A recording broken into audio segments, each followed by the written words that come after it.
the truth behind the memorial in general. Oops, sorry about that. So this is what the front of the Freedman's Memorial Cemetery Memorial looks like.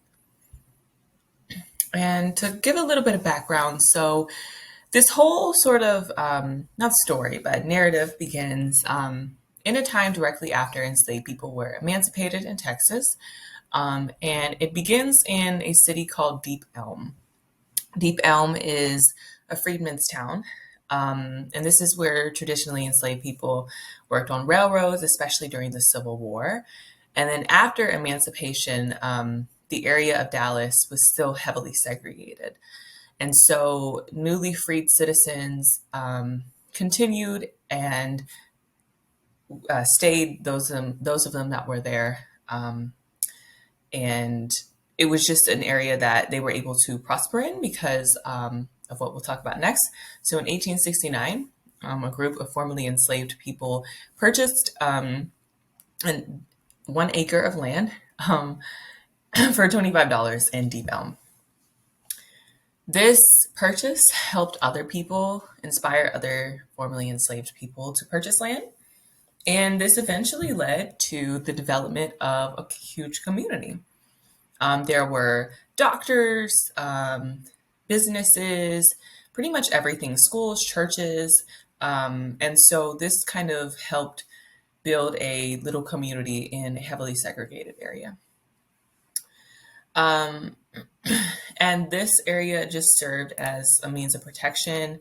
And another reason that this area was important was because when people passed away, this is where they were buried. And this is kind of how the cemetery got started.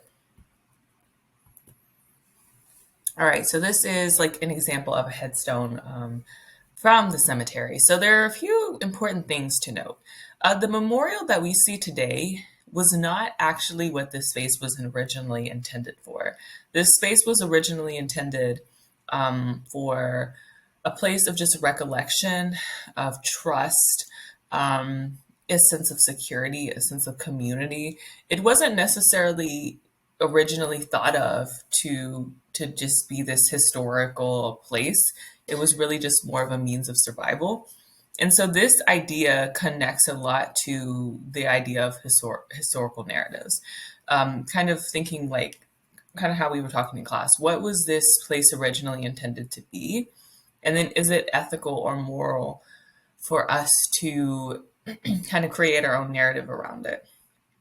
Kind of how we've done now, where it's a memorial, when this originally was just meant to be like a cemetery for people to lay their loved ones in. They didn't see this as a sign of political resistance. It was just survival. And so I think that this critical thinking is really important.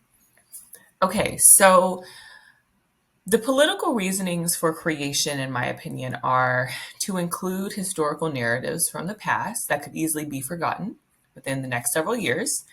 I would also say that its intention is to bring the voices of the marginalized to the forefront. It also helps to ignite the conversation around the transformation of the Dallas area. I have a picture right here to the right. It's kind of hard to see, but there is a freeway right in front of the cemetery. The cemetery is only 1 acre long. And something that is so interesting about this is that it shows that the area has been really heavily gentrified, but also still racially separated by geography, which is the freeway. And then lastly, I believe that this political reasoning for the creation of the memorial of the cemetery is to hold the city of Dallas accountable for the infrastructure that was used to kind of do away with this area of thriving success. I think that there's 2 ethical reasons for the creation. The first one would be a virtue ethics reason. I think that a lot of the individuals who fought for the cemetery to be turned into a memorial site did so because of the experience that they've had that have shaped them into believing the telling of this creation. So I would say the first one, like I kind of said before, the virtue ethics. A lot of the individuals that fought for this cemetery to be turned into a memorial site were family members of the previously enslaved that were buried there. And so just their experiences living within the segregated area, I believe, kind of shaped their belief into thinking that telling these stories was morally right.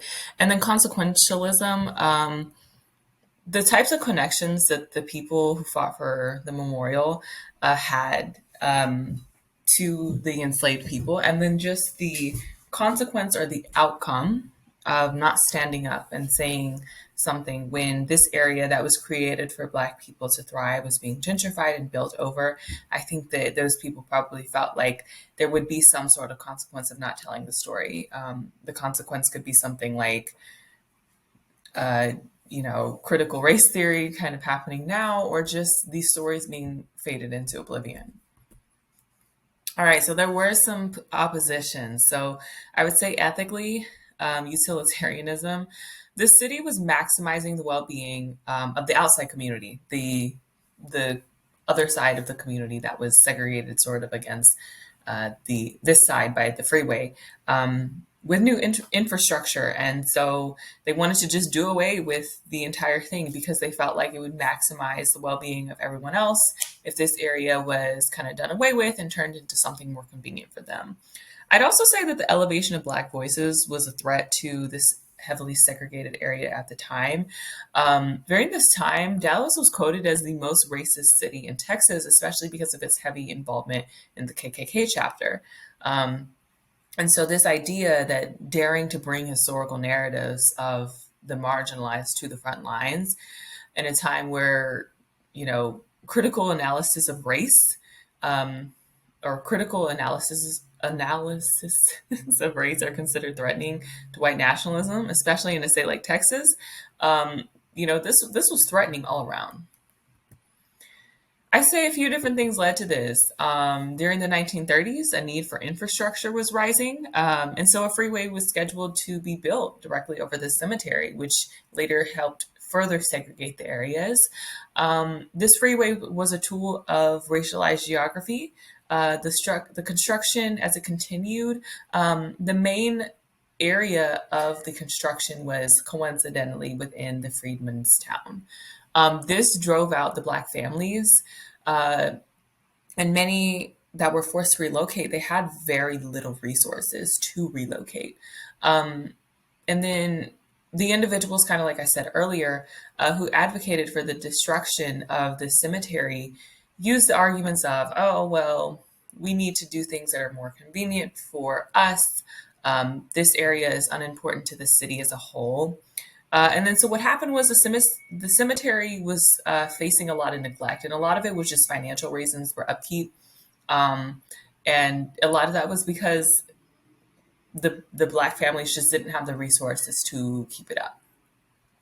And these were a few arguments that were used to kind of do away with the cemetery.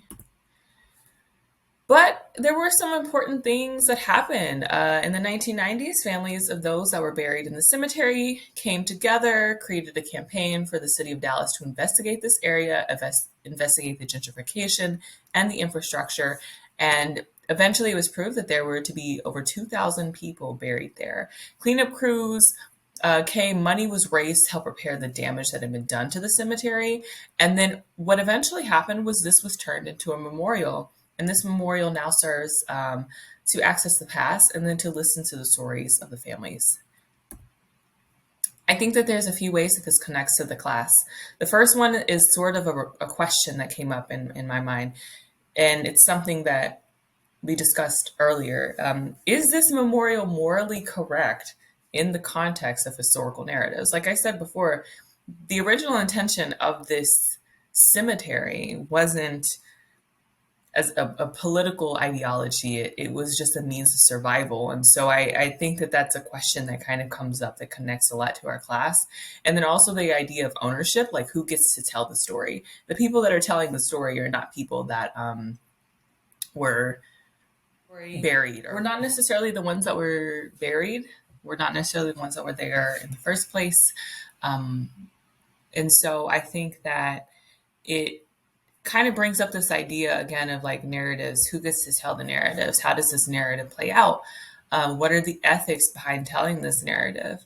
And so I think that overall, this memorial showcases how there can be different parts of Texas history that are interconnected.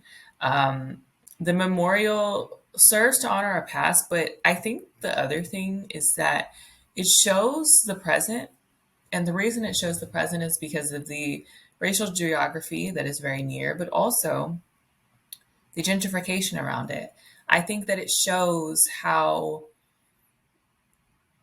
Black liberation can become a threat to the outside world, and to the outside communities, because it's so easy to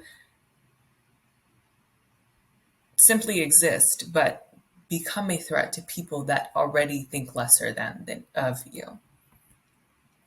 So I have a few different pictures here from the Freedman's Memorial.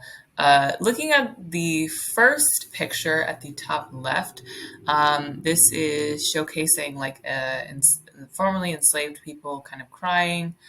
The woman with her hand open, this is actually right at the front, and this signifies kind of letting people in. And then the one on the bottom represents chained enslaved people. And these are my sources, my main sources. I hope that this provided some more context for the memorial and the cemetery, or the cemetery memorial as a whole, and just helps us more critically analyze the intersectionality of our narratives, our